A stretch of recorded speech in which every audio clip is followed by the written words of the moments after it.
right, well, we good. Let's go. All right, you guys know what time it is. It's Wednesday, which means it's the Warrior Collective. Got Cutthroat here, accompanied by these amazing men. You guys want to go ahead and introduce yourselves? Antonio. Jacob Saldana. And Woods, what up? Hey, hope everybody out there is having an amazing time, an amazing day, an amazing week. You guys already know how it is. We just we gather here today and we kind of break things down and start to unfold, unpack, and bring a little bit of light and information to you men out there in the world and give you a whole new perspective on life and things and hopefully change your life for the better. Shit, changing our perspective here. That's I think why, absolutely. That's why we're each individually here, right here. It's getting a little perspective shift. Yeah, I've even told you guys, man. I sent you guys a message, I believe, last week, and I'm like, yo, dude, I'm happy and proud to be doing this with you guys because this shit's it's changed my life, man. It's changed my perspective. It's changed my thought process, and it's definitely been a tremendous growing process for myself. You know, the check-ins, the awareness, the constant kind of accountability with yourself, and always even finding myself through the week, really just constantly checking in with myself. You know, it definitely helps with what I'm doing and how I'm living. Yeah, and last week we did take a little hiatus, and I'd like to apologize for that. I was just a little spread too thin. And what's cool about this group in particular is like you guys all know, how hard that is for me to just pull back. So, there's no shame in that coming from you guys. There's a complete understanding, and but we're back on track. With these things that do, like you said, make you feel so good, fill up your cup. You feel so great after we have these chats, whether it's here on Tuesdays. It doesn't mean it's easy. Like we still, we often drop the ball on the things that we know are working for us. So I'm glad that we came back today strong and we didn't let that momentum of the marginal loss of last week get the best of us and snowball into, not showing up. You know what I'm saying? So hats off to everybody for being here today. Appreciate y'all. Plus, proud of you too, man, for making that initiative of taking that time for yourself and understanding when you were spread too thin, because that's something we've even talked about and preaching about and something you've been kind of sharing with us where sometimes that you do spread yourself too thin and then it just causes more disruption than it does any type of productivity. So hats off to you for that, dude. Thanks. So we want to start with a little bit of check-ins today, gentlemen. What's going on in your lives and how everything's going? Let's go. Go ahead, Dan. You kick it all right. Rochambeau or what? Happy to. Let me jump on in. We got a chance to share yesterday, so. Yeah. So, I missed the meeting yesterday, boys. And so this is going to kind of serve as that for me. Excitement, checking in with a lot of excitement, a ton of gratitude.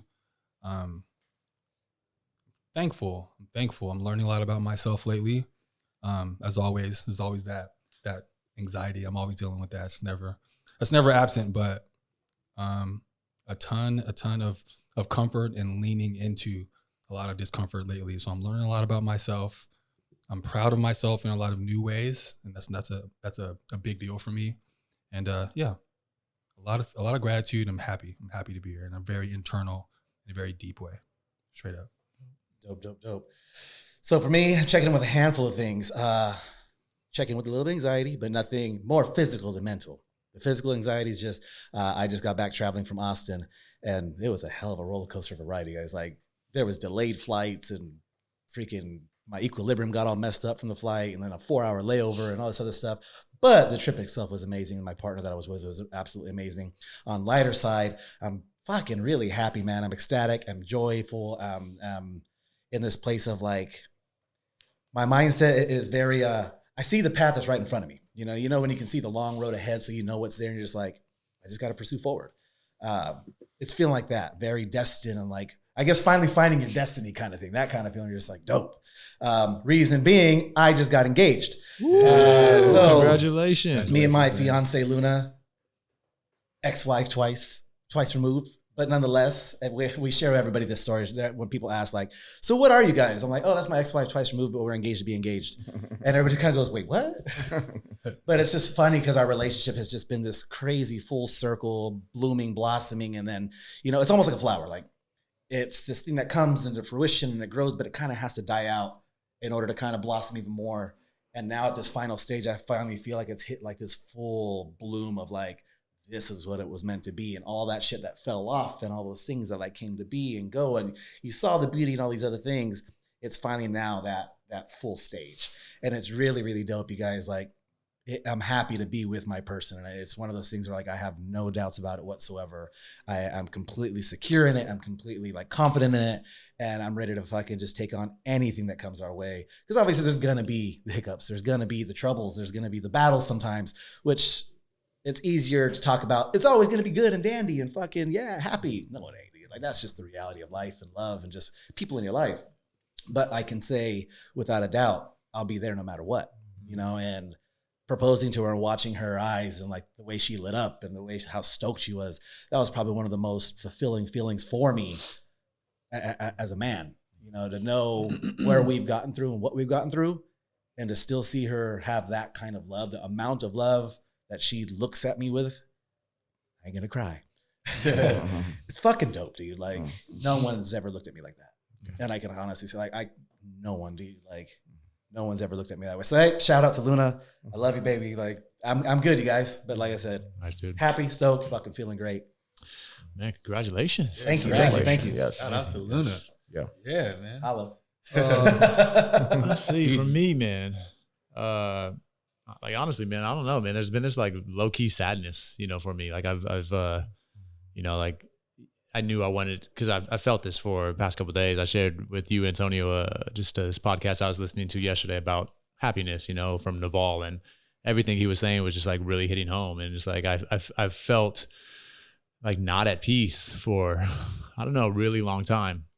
And I feel like I was, you know, waking up and grinding and going through the day and just like really having conversations that ultimately would light me up and make me feel like I'm on the right path, or, you know, some perception of happiness, but it was only in those moments of interaction and conversation. But when I'm just alone and I'm driving, you know, commuting back and forth, or early in the morning when, you know, Laura's still sleeping, like it's not like a happiness. It's not this feeling of at peace. It's this like sadness, man. It's like this sadness, and I don't really know what it is, man, or where it's coming from, you know? So like it's definitely been pretty heavy on me yesterday and even today. It was where it's like I don't even really know where it's at. I think maybe I'm subtly pulling back some of the distractions that I've had around me, and where now I'm sitting with it a little bit more, trying to figure it out. But highly recommend listening to this episode that I was listening to. Is maybe I'll post the link if I can find it, but through Naval, and it's just really talking about, you know, kind of like what we've talked about here is like once you have this awareness around kind of your actions and how you can't really go back from that. You know, you can't really fall back asleep when you're aware of some of the things. But yeah, the podcast is it's called Happiness, and you search NAVAL, it'll pop up. But it's some of the things in there was in reference to that. You know, like once you start opening your eyes to the world around you and you start trying to seek truth, you become a little bit more skeptical. You become more jaded. You don't fall as victim to the marketing schemes and the bullshit that's all around you. You see it all, and therefore you almost respond back with this attitude, or this like you know, even more jaded. You know what I mean? Like you know, that's one area of it. And it's like feeling like in seeking out happiness or contentment or peace, you know, I feel like is going to pull away from my grind, or I'm going to feel like a bitch if I'm happy, if I'm just content. So yeah, man, a lot of these past couple of days just kind of reflecting on that. Like, when am I, like, it's just so foreign to me to see people that are like genuinely content and happy, you know, and I almost want to call them on their shit, because I have no idea what that feels like or looks like. So when I see someone like that, I'm like, you're fucking bullshitting me right now. There's no way you're happy. Sure. But the more I surround myself with people that are, and I get to know them, and I'm like, oh no, they're all authentically happy. They're not always happy, but they live in that space. That's real for them. I want to get a piece of that, you know? So trying to figure out how to do that, and know that it takes work. It takes effort, and, you know, being, you know, I consider myself a pretty smart person, very reflective. So, you know, with that, you know, there's gratitude around that, and knowing that since I do have that capability, you know, of intelligence, that I'm going to be able to figure it out just like anything else, you know? So I got to look at it from that light, but yeah, man, it's yeah, I just, haven't really felt like talking much, which is, and I knew coming in here, I was like, I'll open up and I'll feel fine, which is cool. But I didn't want to let go of these other feelings that I've had majority of the day. And then, yesterday, and it's like, so yeah, I figured I'd share that a bit. I don't really know what the answer is, but I think just by sharing, making it known that it's okay, that I'm not necessarily happy a lot of the times. And I think it's probably better for a lot of people to know around me that I'm not, at least, because they think that I probably am, and it's kind of my, yeah, I mean, people in the dark, and you're not even keeping yourself in the dark either. Yeah. I mean, I think, probably a lot of people around me that interacts with me, whether it's, over the register at Lifted or the Fit Bar or whatever, they probably think I'm like super happy and stoked all the time. And they don't, and it's like, that's part of being a professional in whatever capacity, you got to kind of wear that hat. But, I think speaking up a little bit about it might help me reflect a little bit more on when I am feeling moments of contentment and happiness and peace. But, yeah, past couple of days, it's been not much of that. I think that's something that should be maybe almost even normalized a little bit more within conversations amongst family, friends, people that are closest to you, is letting people know when, hey, nothing personal. My day just ain't going that great. Because then it can sometimes get shed or misconstrued or taken on like, damn, did I do something to him? Is he pissed at me? Or if I know it's stuff that like, like with me and Luna will share with each other, we're just hanging out. And if I'm chilling, I'm like, hey, dude, I'm quiet today. I don't know if it's because I dealt with so many clients today or if I'm just feeling a type of way that I just haven't even processed or registered yet, but it has nothing to do with you. But we've learned to like normalize those kinds of conversations because it just definitely helps with like with work or like the workplace. Like depends on where you're at. Sometimes you go around and someone's, what's up?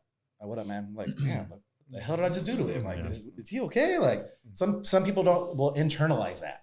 They take it. A lot of people. Do, yeah. And so that's dope that I think it's great. And I think it's something big to start adapting into a daily lifestyle. If you're not feeling that great, just let it be known, Yeah. I mean, I think, I just haven't really had much of an opportunity to like really sit with that, because if those feelings are real, then I think I've mentioned several times either with you guys or on the podcast that like mornings are rough for me. Like every fucking morning is. So it's like, I don't get that opportunity just to hang out in bed, I get up and go. And yes, I feel stoked once I get going, but part of me is like, I need to figure out how to get stoked on my own in that, you know what I mean? Like, and then that's something that's been a reoccurring theme is, through validation or whatever it is. Validation has always been an external thing for me. And therefore happiness or feeling like I'm contributing is also external. So like when I have those conversations with whoever it might be, an employee or a customer or anybody at the fucking gas station attendant, I start feeling better. But again, that's a concern to me that I can't just do that on my own or haven't figured that out yet. But yeah, man, that's that. Anywho. Well, we love you, man. I appreciate that, bro. Yes. So I can say that I'm finally starting to integrating after my journey. I attended, as you guys all know here, for the audience listening to this, 2 weeks ago, almost 3 weeks ago, I attended an Ayahuasca ceremony. So it was intense. It was definitely intense. Both days, even though it wasn't necessarily ground shaking, it didn't rock the boat too much for me. It was definitely intense. So it did take me some time to integrate, to process and integrate. As a matter of fact, I don't think I'm still done processing. I'm still working on that higher because a lot of it, actually it was a very small portion of the journey. It revolved around my career. So there is something there that needs to be looked at it. And it sounds that's actually something that is very important to me. As you guys know, I just switched my career 9 months ago, less than that actually. And here I am dealing with the same dilemma to a least level of anxiety. I'm not overwhelmed as much. I'm not actually overwhelmed at all. At this point, I'm just curious of what that looks like. So I know that what I am right now, it's perfect. I'm good. I am where I need to be. However, I am certain that it's just a stepping stone for me. So I hired a business coach. I got my first call last week. It was just more of a background, get to know me kind of call. So I'm excited to dive deep into these and get some more discovering around it. Good for you. Thank you. So so like I say, I'm finally integrating, and so right now I'm checking in with curiosity, and I'm still. It's kind of like on the edge of fear and doubt. I'm kind of leaning more towards the doubt. Don't know where, the not knowing. The not knowing what you don't know. You know what I mean? It's the fear of the unknown. Yeah. You know it's coming, but you're not quite. It's not necessarily the fear. Actually, you know what?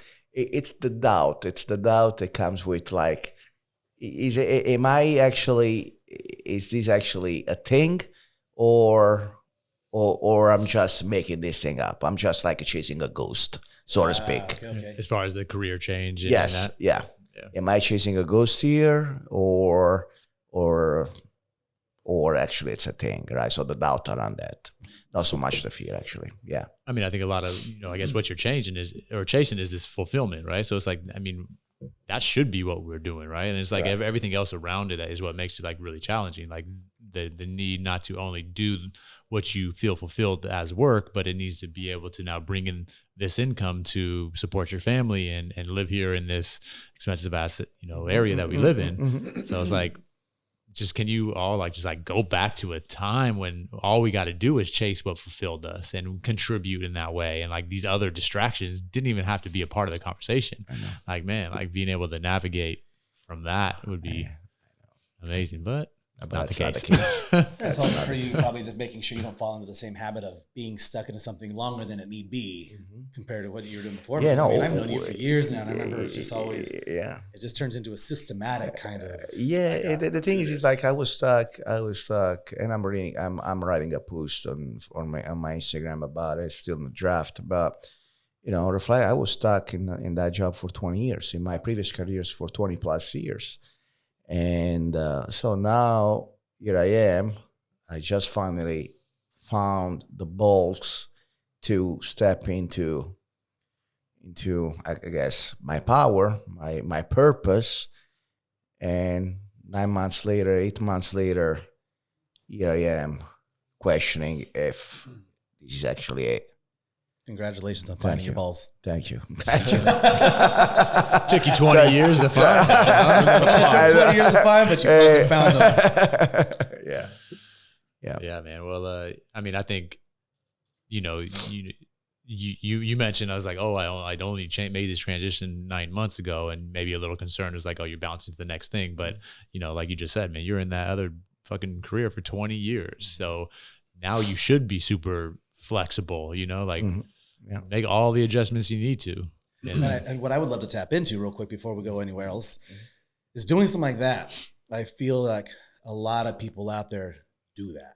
They're stuck in a job way longer than they should, and they don't get out of it. So maybe express how it feels now to have gotten out of that, because you can always express the point where you hit, because I feel everybody hits that point like, shit, I don't want to do this no more. But not a lot of people make that change. But I maybe feel sharing what it felt like finally to do it can inspire a little bit more of this is what I felt when I finally did it. And I'm so, you know what I mean? Yeah. So obviously, for 20 plus years, I was operating out of alignment. I was not in alignment with who I was at the core. I was in alignment with my art. I was in alignment with my power, my purpose. And what's more said is that I actually pretended for 20 plus years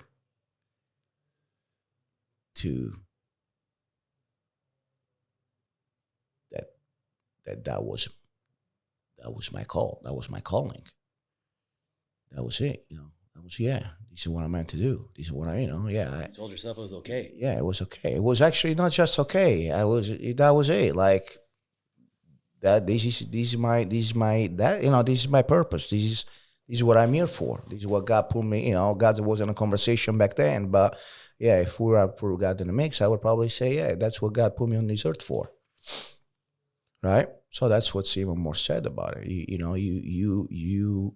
You make this story in your head to justify, to rationalize your doing. I love that. I'm sorry to interrupt you, but you're one of the first people that introduced the rhetoric of the story you tell yourself, right? And it's a powerful concept. In this room, obviously, in this room now. Yeah. To me, yeah. Like it's interesting if you grasp that concept and you ask yourself in any situation, like, what's the story I'm telling myself? And you can almost, if you're able to, and you have some set of awareness, you can step out of yourself for a minute and see, like, is this story I'm telling myself valid? Is it true? Right? Like and if so, what are we gonna do about it? But that was one of the first times, talking to you is one of the first times I ever asked myself, what is the story I'm telling myself? Because if you conceptualize it as a story, then you can teeter on the idea. Is this fictional? Right? Is this true? Then am I the villain in this story? Am I the hero in this story? Right? So I'm sorry to interrupt you, but that's just no.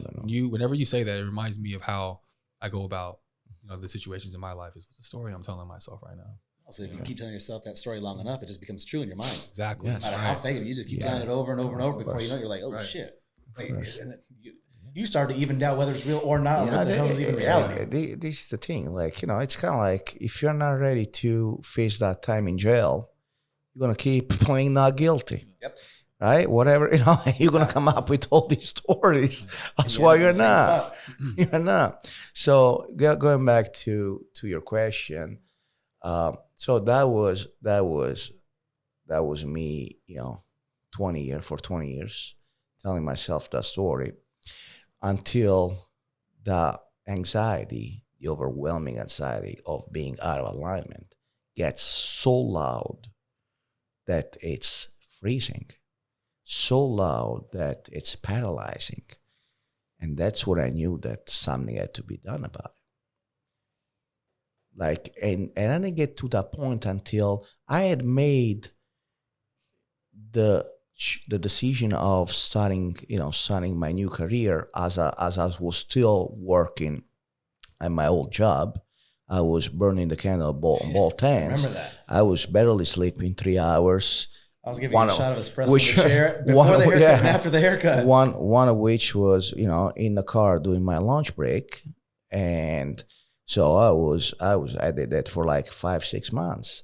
And still, I wasn't. I probably, I was keep asking myself, is this the right call? Is this, or should you just go back and do what you were doing and be okay and be comfortable? And, I was making a good living, and everyone felt safe, felt secure, and until right at that point when I was kind of like debating, that's when the anxiety said, "Hell no, we're not going back. We're not doing this. We're not doing this. We're too far into the weeds. We gotta keep making ground here, covering ground." So that's what did it for me. Yeah. Like it get to the point where I was paralyzed. Literally, I was, and I'm like, okay, I'm done with this. And what would you say is like the biggest fulfillment factors that you would say is once you did that, what changed in your life?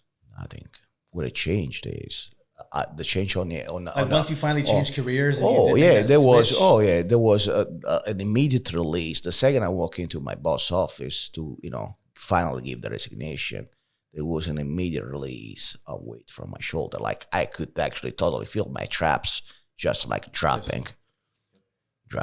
So yeah, so that was huge. I knew I was right. I was doing the right thing. At that moment, I knew that I was doing the right thing. Yeah. So you had a lot over the past 20 years, that came to fruition there to kind of make you have this shift and want to, change careers.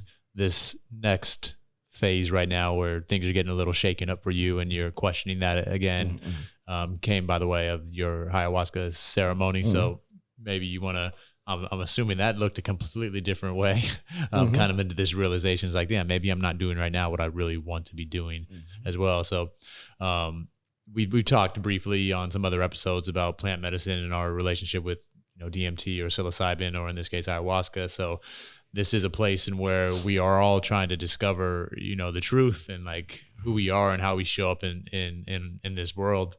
And for all of us, we've dipped our toe in that world because, there's answers available that sometimes aren't visible in this reality, in this realm. Right. So, if you don't mind sharing a little bit about that journey of even from what it looked like from the actual ceremony, from, how does one get in touch with somebody who's hosting a ceremony, or, where that happened for you, what it looked like, Sure.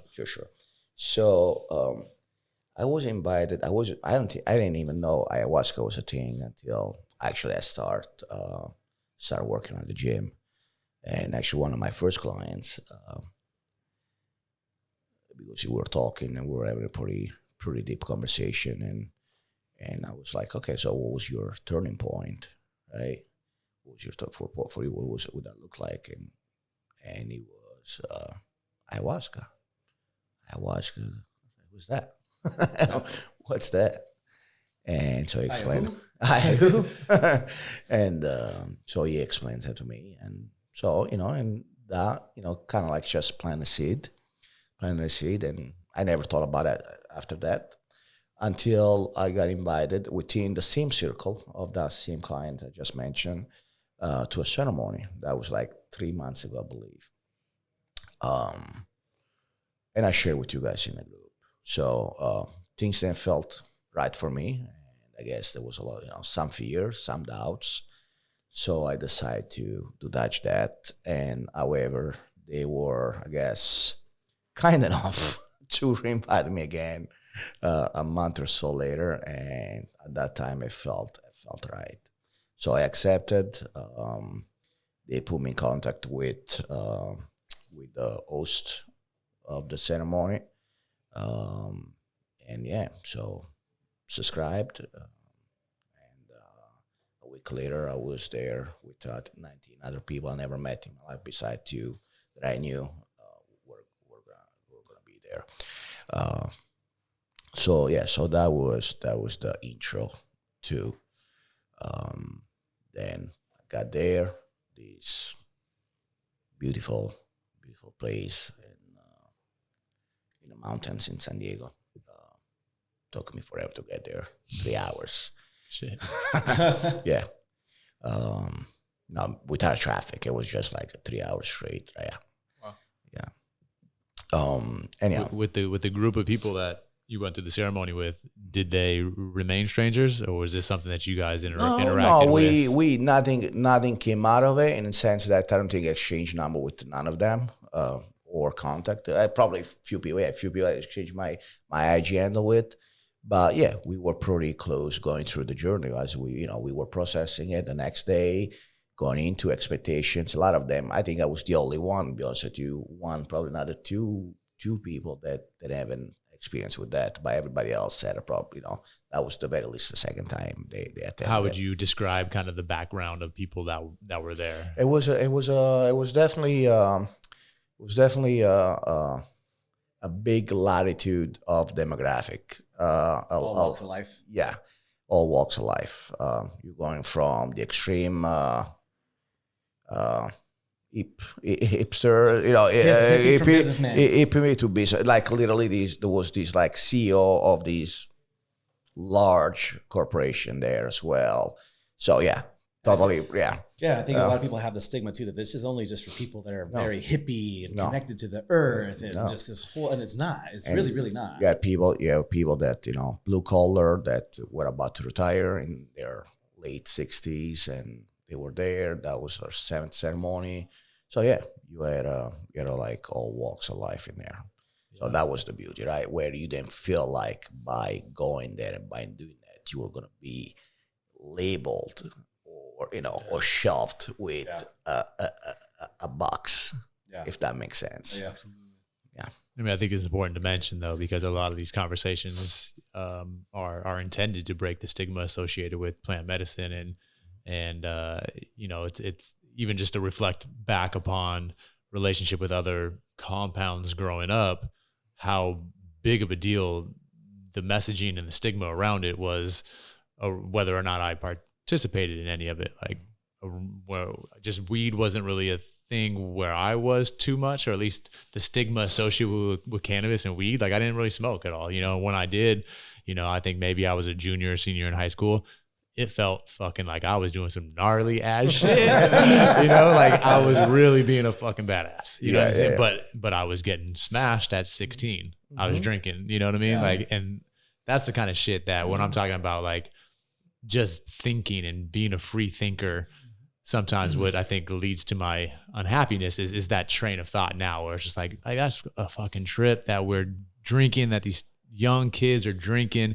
And when I think about having kids, I mean, I really hope that alcohol is the last thing that they reach towards. I'd rather have them blasting off or taking some shrooms, you know what I mean? Like, so how do, like, just by having these conversations, is that even a potential reality for 15 years down the road, 20 years, that's the norm? I wouldn't be surprised. Yeah. I mean, I wouldn't be surprised. But at the same time, it's almost a fearful thing when I think about that, because I do know, like, growing up, a handful of people that did do that, and they abused it too. When you're at that young age, sure, you just don't comprehend it the same. You look at it as a party rather than, you hear all those. I mean, even on YouTube, people would get on anything they could. Like, what was that? Salvia? So they're just doing these videos, and just because who could do the top video and you get mushrooms, who can get the most messed up on the most. It's like they're not searching for answers at that age. You know, I feel like it's one of those things that if this does come into, you know, our children at a later age, bringing the awareness that we're bringing now, breaking the stigmas and showing that this is more than just, you know, like alcohol, get wasted. You know,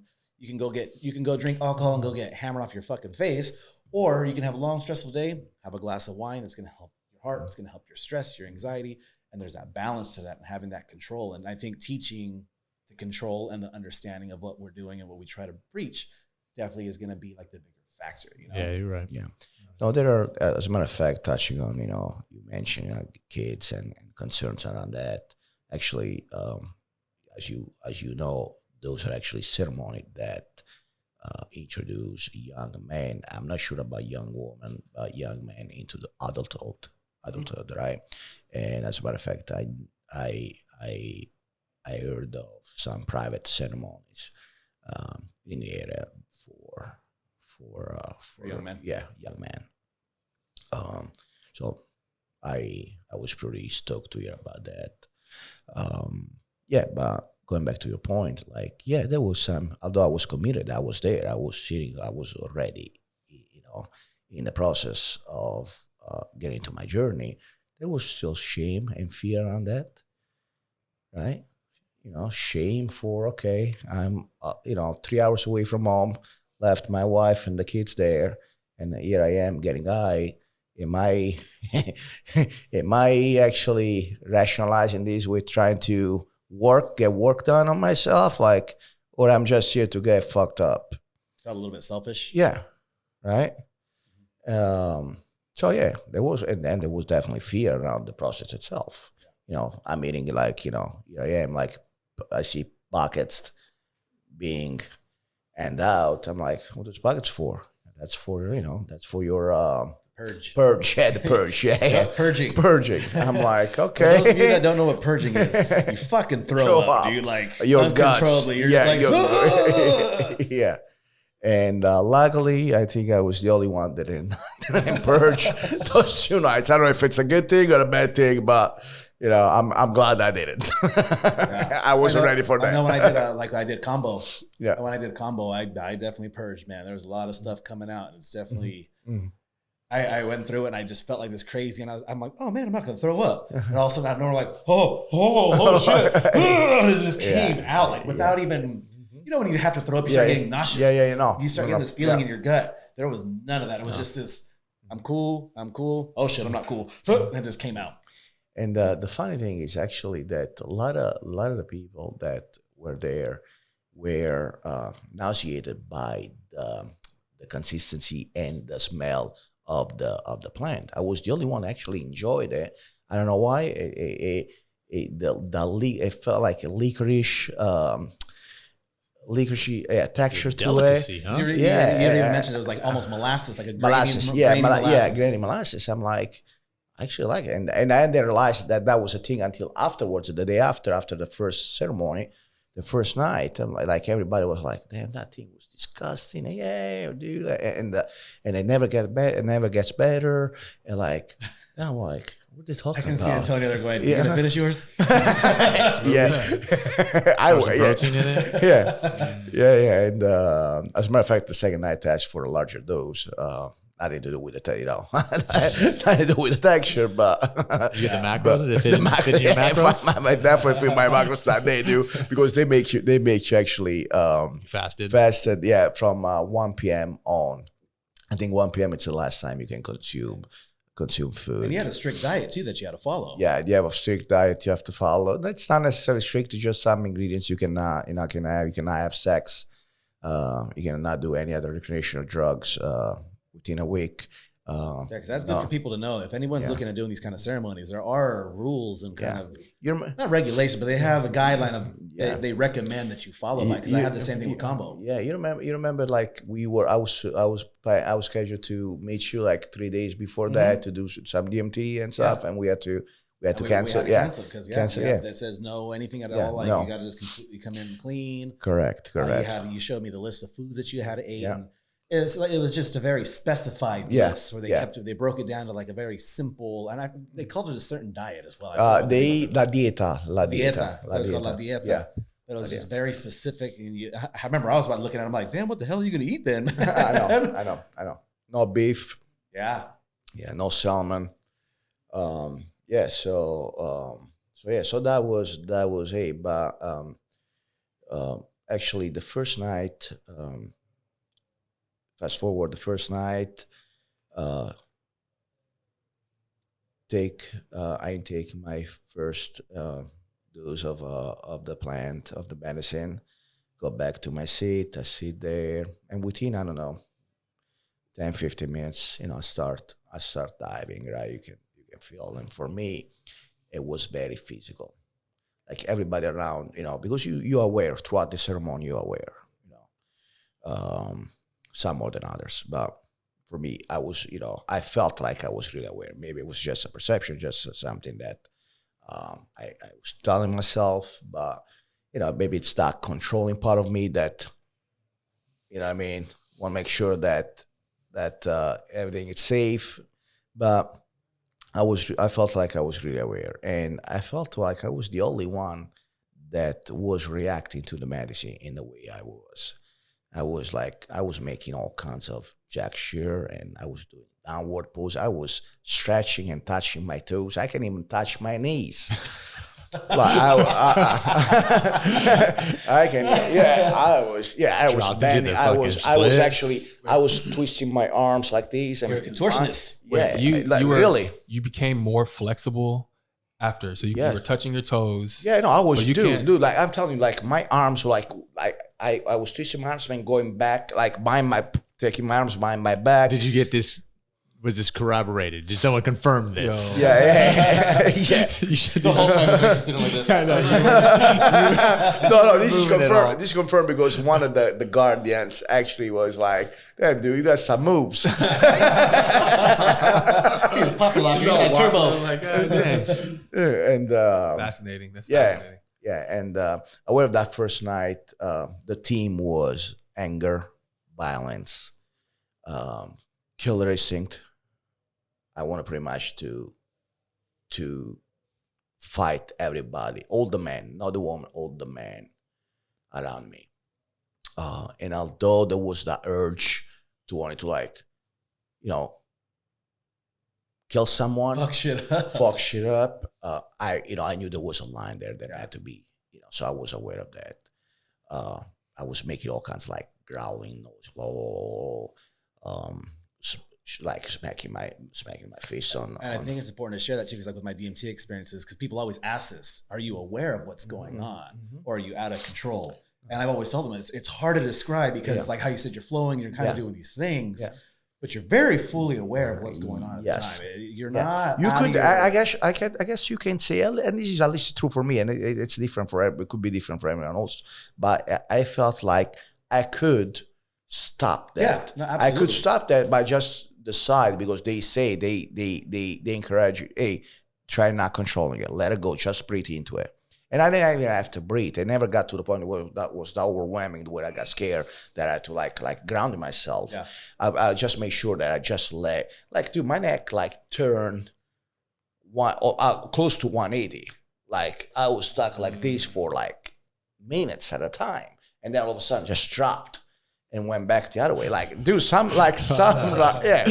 And that was fun. Like I felt like that was fun. And as a matter of fact, dude, the afterwards, like when the ceremony was done, like 1 o'clock in the morning, dude, I felt like the most relaxed I ever. Like I say, it's also probably your body releasing that tension. Because I think I told you the first time I did DMT, that was probably the most pronounced feelings, where my entire body just felt like I went from this to just.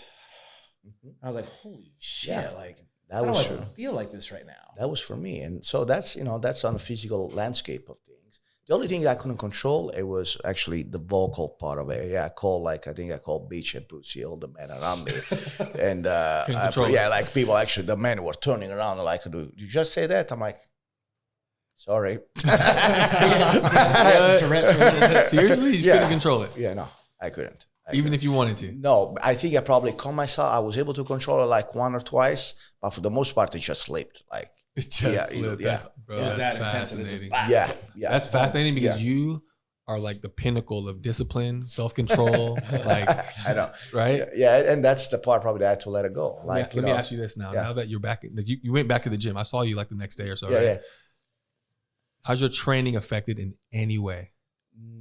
No, no. You know what? Actually, I think I decided. I don't think I trained out the gate. I gave myself a few days. Okay. Because I was so relaxed that I felt like I was in a capacity of do any resistance training or anything like that. And probably I didn't wanna contaminate that, if that makes sense. You almost feel like you'd be doing your body a disservice. Yes, correct. Now I was very unforthcoming. I was very quiet. They say make sure that you don't share too much. That was not the case with me. Actually, people had to pull words out of my mouth. I wasn't, I was very unforthcoming with everything. And usually, I don't have any problem sharing. But yeah, for a few days, I felt that way. Yeah. So that was the first night. A lot of anger, a lot of violence. But the funny thing is, and I think I was sharing this with Jason, is like it felt like out of alignment with who I thought I was stepping into the ceremony. However, it felt good. It felt empowering. Because what I did, I identified it not as anger and violence. I identified as aggression. Someone that's able to protect. Yeah. Someone is able to provide. Right. And primal instinct. Yeah.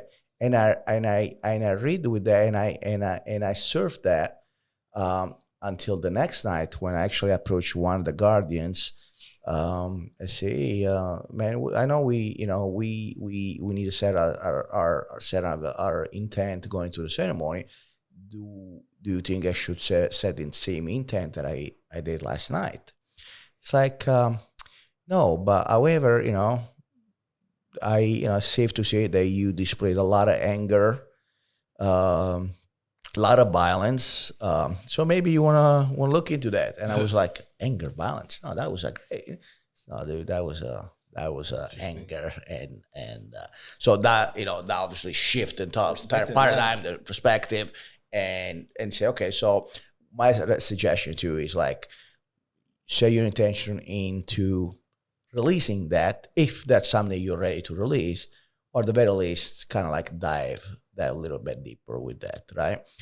And the second night when I did set the intention, that was intense because you have to actually go around the circle and set the intention, just like we do with the check-ins, right?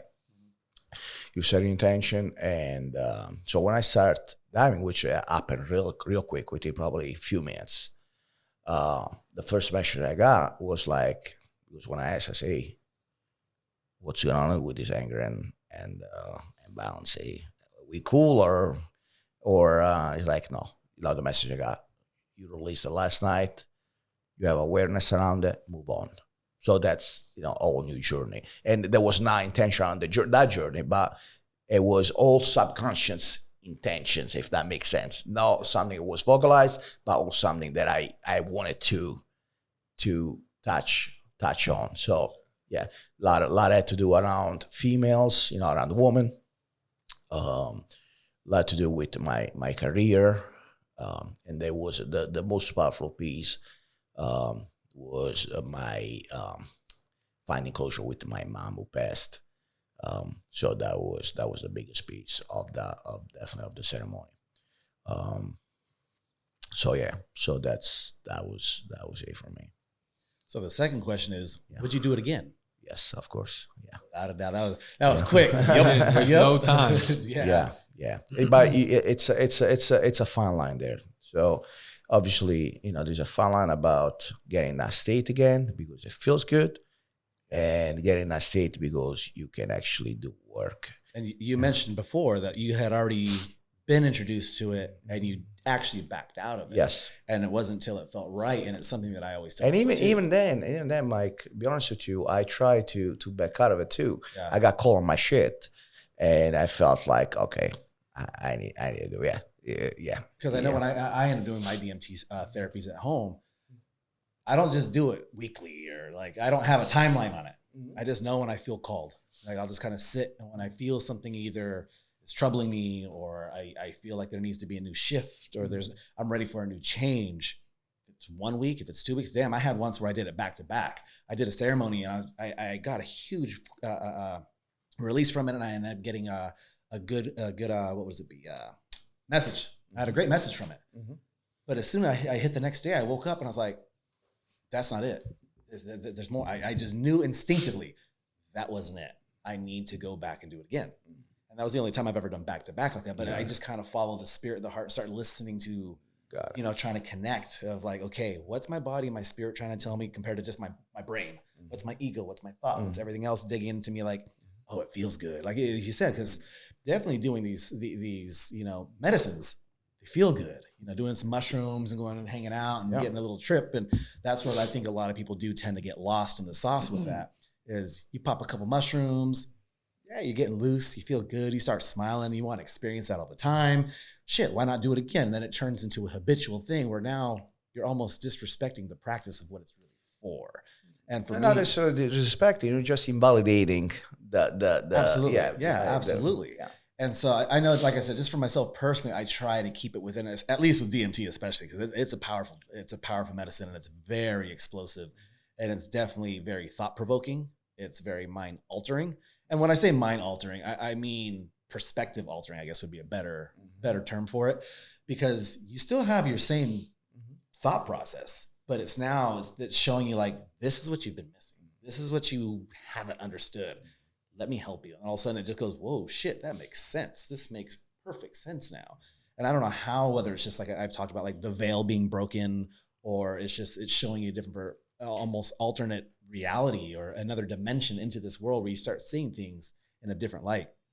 But I'm glad that you had said that, you know, that first time you didn't jump off it right off the bat. You know, you really waited it out. And of course, it happened to where you got called out a bit. Yeah. But nonetheless, you weren't the type to just be like, shit, sure, why not? I want to specify that the fear wasn't so much around the process itself, right? You know, it wasn't so much about the possibility of throwing up. Yeah. But the fear was about of what it's going to look like on the other end. Yeah. Right? On the other side of things, am I going to walk away from my family? Am I going to come to a realization where he's not the man I want to be? Yeah. Like I'm going to walk away. And I know that happened. That happened. However, that also happened because people didn't take the time to process and integrate. They just took it and ran with it because probably it was convenient for them to do that. Yeah. Probably they went in there with doubts around that. Yeah. And they felt convenient to just take and run with it. Yeah. Also has a lot, in my opinion, would have a lot to do with the work done prior, right? Oh, work done prior to that ceremony. Yes, for sure. A lot of a lot of time with figuring out who you are, right? So yes, definitely. I didn't go there, and that was the thing, right? Because I did share with my therapist to go into it. Say, hey, man, this is something I want to experience. And although he's actually an ex-shaman himself, and he's very, very familiar with the conversation around plant medicine, he was like, listen, man, I'm not necessarily a fan of it, especially in the Western region, because there are a lot of wannabe shaman, and they don't necessarily know what to do. But in your case, because you are pretty grounded, because you've been doing work for a while, I'm not too concerned. It's not gonna be nothing groundbreaking where you would do something, something outrageous or over. Yeah. So it's like with you, I feel pretty comfortable. Say if you're curious, just do it, and so I did it. And just for clarification for anyone listening who may not understand what I mean when I say you're doing the work, is like the framework, and correct me if I'm wrong, but the framework you went into this experience is not to run from something, but to seek and to seek understanding. Correct. Right. And I think that should be like the foundation of what I think. The best way I think I can describe this process is something that you probably could come to realization without the medicine, but probably would take you a long ass time.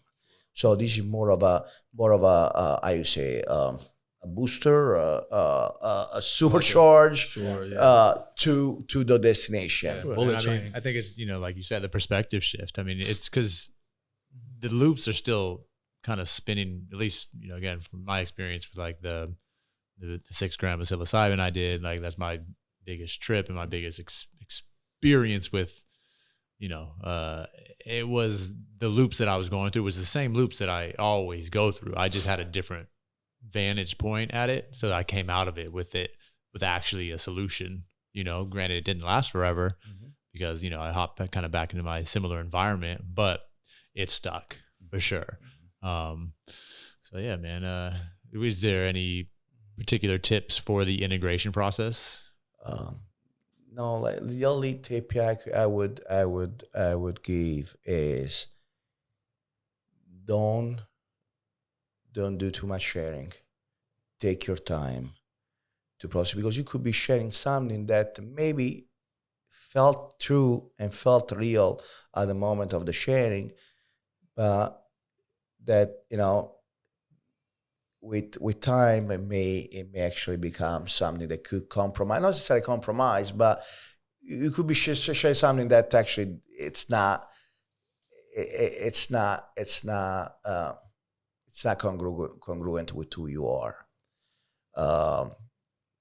So yeah, that's my one of my biggest tip. And also do not act on anything. Take your time. You were good going into it. You'll be good if you stay in the same place coming out of it. Take your time, process, maybe set up a support system on the front and back end where you can actually have someone or more than one people helping you process and put things into perspective and project. Almost like an accountability team. Yeah, accountability team, and also someone that maybe has some scientific, understanding around that, a therapist or a life coach or someone that can actually help you kind of like septic, things and look at things from a different perspective and validate them.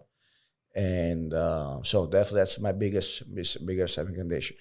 Do some work going in, do some work coming out of it, do some work there, and definitely do some work coming out of it. Set up a good support system that can help you navigate through all these, those three phases for sure. Awesome. Yeah, the work don't stop. Hey, I was putting in work. Well, man, I really appreciate you diving a little deeper and kind of sharing the experience. And I hope no one should feel pressure to have to seek, out plant medicine. There's a time and a place. I think there's a lot of work to be done with just figuring out kind of the shit that's right here in front of you, and another thing I want to say, you touched on something really important. The people that practice really believe into it. So when they try to, when they display to, when they present it to you, they're gonna sound very salesy. Like sales is very pushy. It's not the case. It's not the case. They just really believe in the process, and they want to share that. They want to grow the number of people around them that can enjoy, can benefit from that experience. Absolutely. So yeah, don't feel like they're pushing it. That's not the case. They have a plenty traffic. They have plenty traffic. So actually feel blessed that you have that you're presented with that opportunity. And you don't have, doesn't mean you have to jump on it. You have to mean that you have to, pull the trigger right away. And if you're not ready for it, you're not ready for it. But don't try to rationalize it with like saying, okay, this is a kind of a dog, not a dogma, you call it, like what you say, like those cult. Yeah, it's not a cult. Yeah, it's not a cult. Yeah, I mean, if anything, it opens up your eyes to not fall victim to those kind of things, So it's like another tool. Yeah, it's just another tool that someone's learned to use and wants to share. Like you said, just sharing. Mm-hmm. That's what we're doing here now, and I think it's important to share those kinds of things because I feel like there's a lot of people out there that are curious and they don't know who to ask. They feel that they have someone that they can trust to actually ask and understand experiences. Why not be that vessel? Yeah. And we are trying to keep these episodes under an hour. So don't think that just like the work doesn't stop, whether you're in ceremony or not in ceremony, the work always is there. Just like this conversation is always here. So just because we jump on this mic for an hour, don't think that anybody can't reach out to us and have a more in-depth conversation with any one of us. I mean, Absolutely. I definitely would love to make myself available. I know I would really get a lot out of those conversations as well. Cause we're all, on this journey, man, we're all just doing our thing. So, we appreciate those types of conversations and anything Absolutely. That we can do to be of support to anybody that's listening. Just know that we are. So feel free to reach out at any time. And, we'd love to answer any questions based off of our experiences. That's all we're doing here. We're not therapists. We're not doctors, seek out the help you need. But if you want to chat, we're here for you. Yep. That's a fact. All right, well let's wrap it up, man. Let's do a quick little checkout and let's get on with it. I'm happy. Feel relieved, educated. He's always got a lot of wisdom to drop on me, and I have a busy day. My day's been crazy, so missing the meeting yesterday was not pleasant for me. I get a lot out of these meetings in the morning, so. I'm relaxed. A lot of my anxieties is dissipated. I'm proud. I'm proud of you, man. I'm really proud of the way you processed everything. I'm fucking happy for you. I can damn, bro, I love you, man. You've transcended some crazy shit since I've known you. And Jacob, man, you're like a whole nother person almost since the stuff you're going through and the way you've been transcending your journey as well. So I'm just fucking stoked to be around you guys. I'm checking out with a lot of happiness, and I'm proud. I'm proud of what we're doing. I'm proud to be a part of it with you guys. I'm over here, Cutthroat, feeling good. Absolutely, I feel that, man. Relax. I feel like there's a sense of calm in the room, especially hearing Antonio's story, and then also relating it to my personal experiences and stuff, and kind of hearing the back and forth and be like the relatability that was to that. Definitely lets me know because I'll definitely be resting today. Like I said, I was a little off balance from all the flying and stuff, but it's like I'm ready to just relax and chill and be in that calm place, and this definitely helped set up that setting for that. So thank you for sharing. Love being around you guys, man. It's always one of my highlights for the week. And I also missed the men's meeting yesterday because I was still in Austin. So definitely doing this was almost a regrounding. Like, yeah, this is good. It feels good to be here. So thank all you guys, man. I love you guys. Love you, too, brother. Yeah, man, I'm feeling a lot better. Feeling good. One of every morning I do open up the Whoop and kind of complete the questions from my journal the day before, and some of the things that I have set were did you take an ice bath? Did you do cannabis? Did you take any anti-anxiety medicine, which for me is psilocybin? So, I try to note these things. And another thing that I have in that journal is, do you feel a sense of purpose? And a lot of the times it's no, you know what I mean? But in this moment, after these conversations, I do, I feel fucking great, and I just want to be able to, do that more often, feel that more often, obviously when you guys are around, but when you guys aren't around too. So appreciate you for sharing the story a little bit more, man. It's been awesome. Definitely curious myself to experience. I don't know if I'm gonna go with your big ass though. You get hella violent. And if I do, I'll be sitting on the other side of the room in fucking full armor. I'm pretty sure if I do attend the same ceremony, they're probably gonna put me in a room by straight myself. Jacket. Yeah. Comes in like Hannibal Lecter on the fucking wheelbarrow and shit. He's all in the dollies, all rolled in and shit. I want to be in a backpack on him. In the bag, just chilling. All right, guys. Checking out with happiness, with joy, as I'm smiling. So I'm grateful for all you men in this room and for everyone who's listening to this podcast who made it this far. It's great to know that there are men out there. It's great to know that this movement is getting traction. Feels good. Yeah, it feels good. It feels good from a selfish standpoint, knowing that possibly my daughter's gonna meet men